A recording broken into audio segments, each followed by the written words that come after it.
Ayan, good morning. Nagmamadali na po ang guro nyo dahil nga papasok ako sa school ngayon. Ayan. Ayan po, umuulan pa. Ayan. Ano ba? Buksan mo na!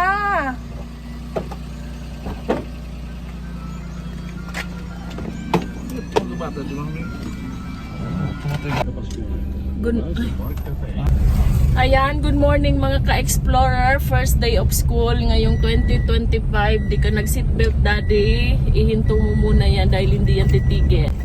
Ayan, for the first time mga ka-explorer ay ihahatid ako ni daddy sa school. Ayan siya, good morning. Ayan, kaya for the first time ang kaba ko ay mga 10 kilo. Oh Lord. Ay nako, sana makarating kami sa school ng ligtas. Ayan. Ayan. So, aray ko, ano ba to? Okay. Kasi dapat pinapractice mo kasi ang car para diba? Ba't ka nakabukas ang bintana? Ayan. Ayan. So, ayan, smooth. Sana makarating po ako sa school before 7:15. Mga ka-explorer. Ako'y nangangamba na baka sa first day ay ako ay late. Pero kailangan dito sa amin ay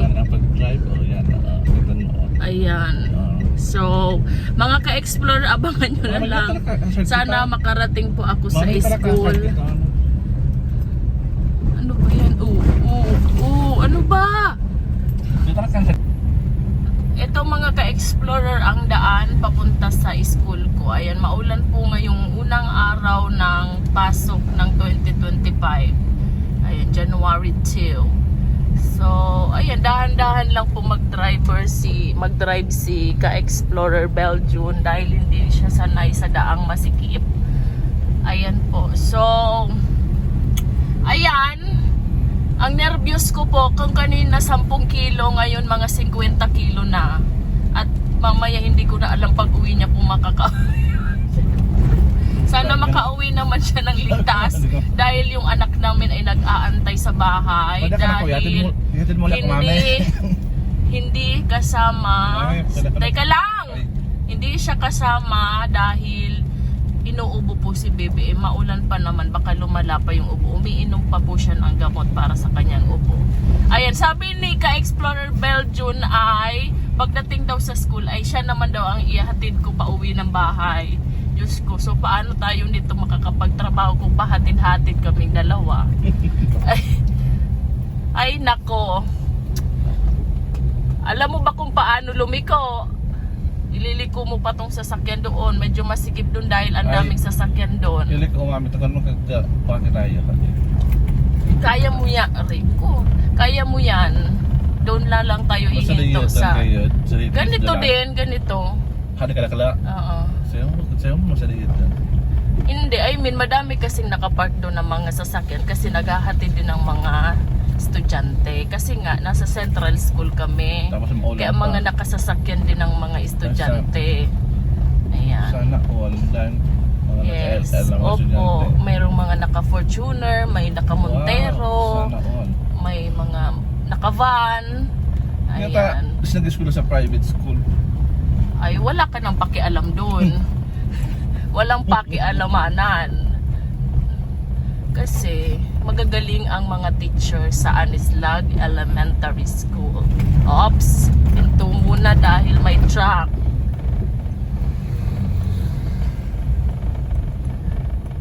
Yan, umuulan po. Tingnan ko kung may dala akong payong.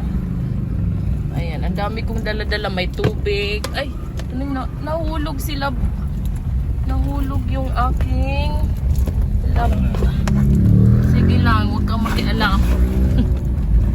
Ayan, nahulog. Ayan, dala-dala ko na po yung bag na bigay sa akin ni dito na lang sa gilid daddy ni Ate Mean. Ayan. So, nandito na kami ngayon sa school. Ako ay baba. Dito lang nga sa gilid. Bakit? Dito na ako. Tama na dito. Yan. O, paalam na daddy. Anong masasabi mo sa first day of school ko? ano ang message mo sa akin? Nakaantok pa ako. Ay, Ingat message mo sa akin? Nakakaantok ako. Ingat sa yung first day of school and sana galingan mo pa. Magaling na ako. Sana ano pa? Sana palayasin mo tong tricycle sa harap ko. Ay, hindi yan lalayas. Umatras ka muna. Tapos ano pa ba? Good luck and Tagal. stay positive. Oh, I love you. I love you. Sige, bye-bye. Bye.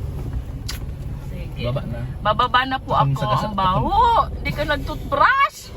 Bayan! Naglalakad na po ako papunta sa aking school. Ayan. So, medyo konti lang ang nakikita kong pupils ngayong araw na ito.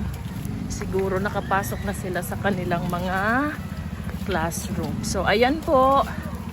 Ito ang aking school. Anislag Elementary School. So, mamaya magkita-kita ulit tayo. See ya! Ayan, so dito muna tayo pupunta sa office para mag-login. Buti na lang hindi pa ako late. Hi, Ate Bing! Good morning! Hi, Ma'am Vines! Good morning!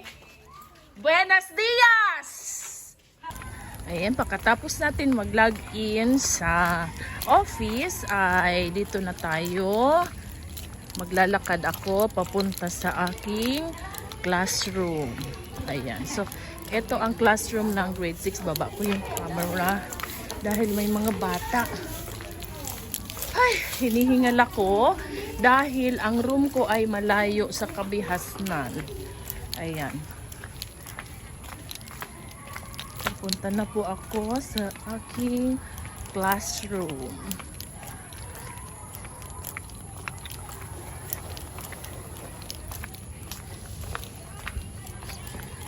Ayan, nandito na po tayo sa Kinder Blue. Ayan, so halika, pasok kayo sa aking classroom. Ayan po ang aking classroom. Hindi pa maayos dahil hindi po ako nakapunta dito mula nung mag-Christmas party yung mga bata. Dahil nga, syempre busy din sa bahay at pumunta kami ng Nueva Ecija, tsaka nag-New Year din. So ngayon, wala pa po ang aking mga bulilit. Hindi ko alam kung nasaan na sila. Time check. Ayan.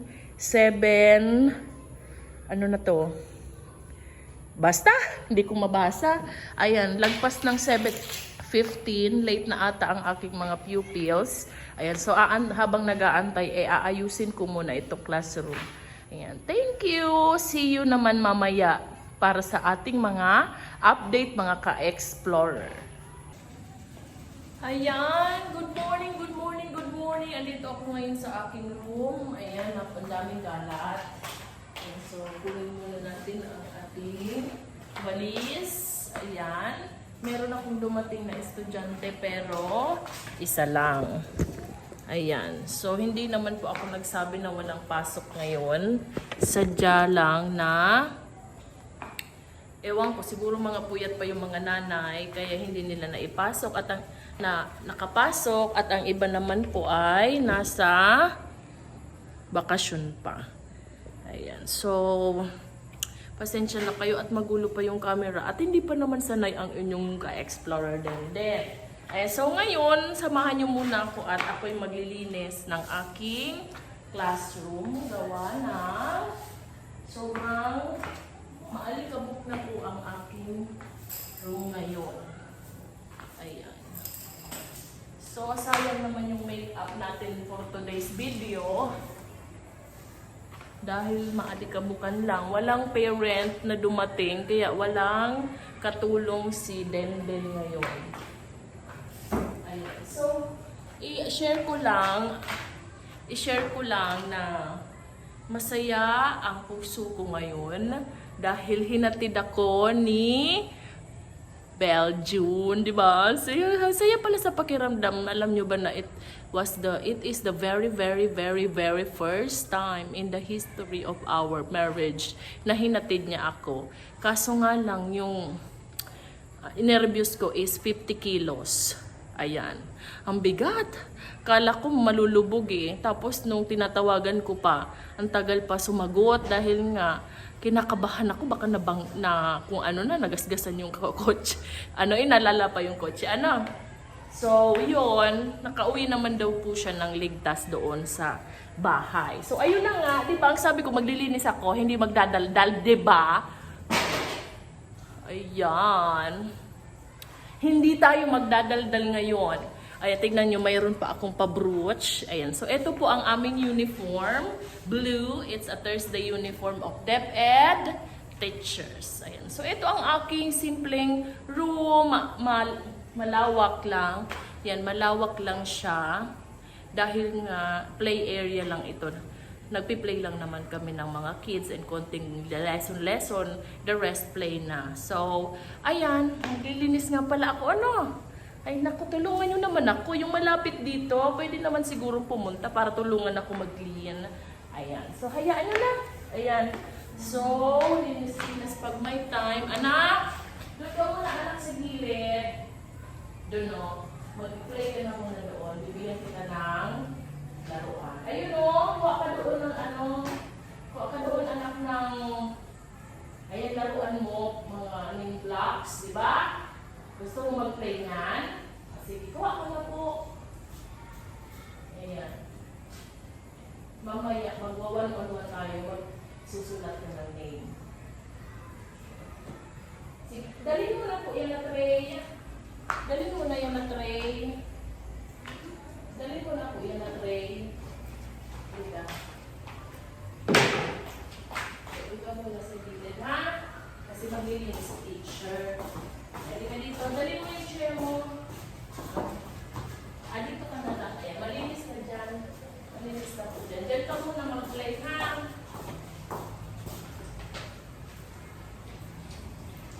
Pag may dumating ka ng classmate, mag-play na kayo. Si teacher, magpipin. Okay po? Opo? Hindi muna si teacher, maaligaw dito. Baka sipunin. Ayan. So, cha! Ayan. Linis-linis din tayo pag may time.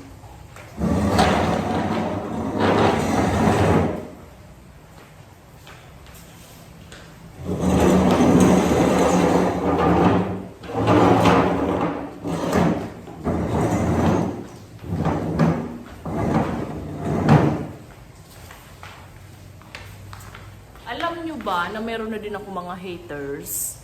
And pagkabasa ko kaninang morning, sabi ko sa sarili ko, naku, hindi na nga ako siguro uumpisahan ko nang hindi magbabasa ng comments.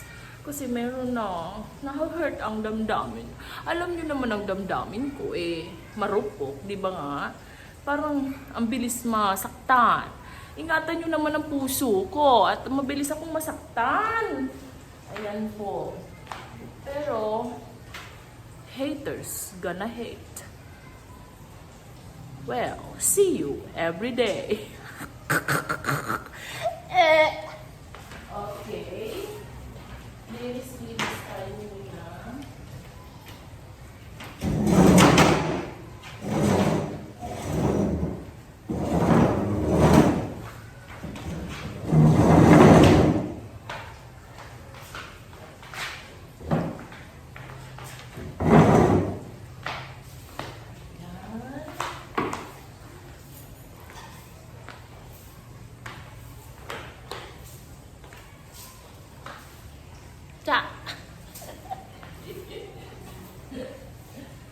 Ibangit ko lang ang sarili ko dahil kaming dalawa lang dito ng aking estudyante. Dalawa lang dito.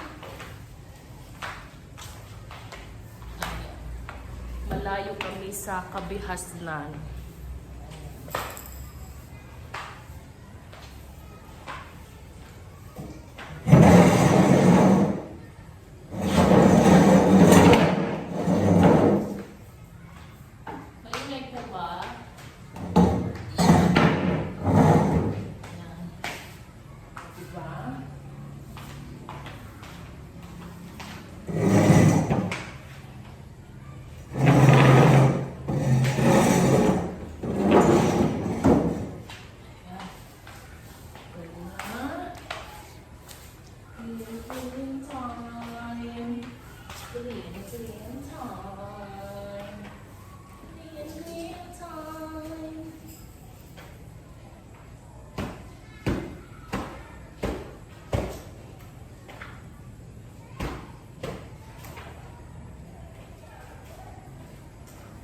Benedict, ay bibi ko.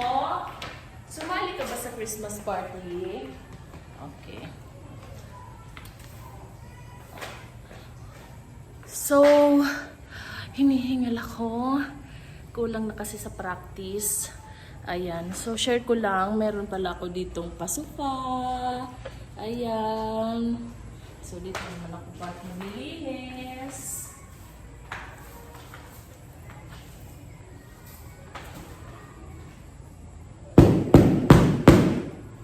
Ayan.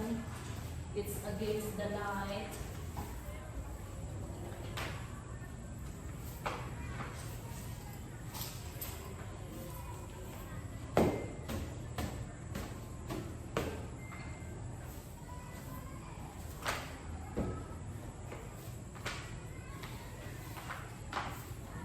So, ayan po. Walis-walis din pag may time. At ako ay kukuha ng basahan para linisin yung mga tables. Saan na ba yung tubig natin?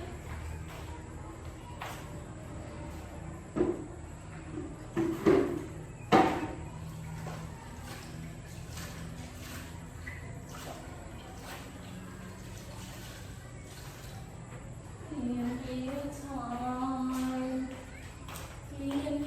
time.